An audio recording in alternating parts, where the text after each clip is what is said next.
గురుగారు ఇక 11వ రాశి కుంభరాశి. కుంభరాశి వారికి రాశి ఫలాలు ఏ విధంగా ఉన్నాయి? ఎటువంటి పరిహారాలు చేసుకుంటే శుభ ఫలితాలు కలుగుతాయంటారు? ఇక కుంభరాశి ఈ సంవత్సరం కుంభరాశి వారిని పరిశీలిస్తే ఆదాయం 8, వ్యయం 14, రాజపూజ్యం 7, అవమానం 5. 14 మే నుండి 17 అక్టోబర్ వరకు, తిరిగి డిసెంబర్ 5 నుండి సంవత్సరాంతము ఈ రాశి వారికి గురుగ్రహం పంచమ స్థానమందు శుభప్రదుడై తలపట్టిన కార్యములందు విజయము, ఆర్థికంగా మంచి లాభాలు గడించుట, వృత్తి వ్యాపారములందు మంచి అనుకూల పరిస్థితులు ఎదుర్కోవటం, శరీర స్వస్థత, అవివాహితులకు వివాహ సిద్ధించటము, అంతేకాకుండా ఈ రాశివారు శుభకార్యాలు ఆచరించుట, దైవ క్షేత్రాలను సందర్శించడం వలన మానసికంగా సంతోషాన్ని పొందటం, ఆర్థిక పుష్టిని పొంది వీరు మంచి లాభాల దశలో ముందుకు సాగటం, బంధుమిత్రుల సహాయ సహకారం లభించటం, కోర్టు తీర్పులు అనుకూలంగా రావటం వంటి శుభ పరిణామాలు కలుగుతాయి.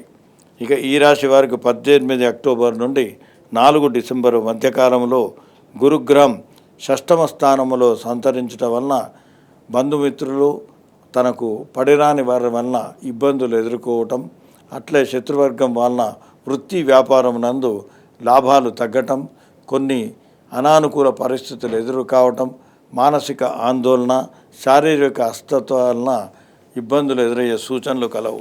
కాబట్టి ఈ రాశివారు కొంచెం సంయమనం పాటిస్తే సమస్యలను అధిగమించి ఆనందంతో విజయంగా ముందుకు సాగే అవకాశాలు ఉంటాయి. ఇక ఈ రాశి వారికి గురుగ్రహ అనుకూలత సిద్ధించట కొరకు ప్రతిరోజు గురుగ్రహ స్తోత్రాన్ని 16 సార్లు పఠించండి. దగ్గరలో ఉన్నటువంటి దైవక్షేత్రాన్ని సందర్శించండి, శుభప్రదంగా ఉంటుంది. ఇక ఈ రాశి వారికి సంవత్సరాంతము శనిగ్రహం ద్వితీయ స్థానమునందు సంచరించడం వలన వీరికి ఏళ్ల నాటి శని చివరి దశలో ఉంటుంది. కాబట్టి ఆర్థిక ఇబ్బందులు వచ్చే సూచనలు ఉంటాయి. కాబట్టి ఆర్థికంగా మంచి ప్రణాళికాబద్ధంగా ముందుకు సాగటం మంచిది. ఇక అనవసరమైనటువంటి విషయాల్లో జోక్యం చేసుకోకుండా ఉండటం క్షేమకరము.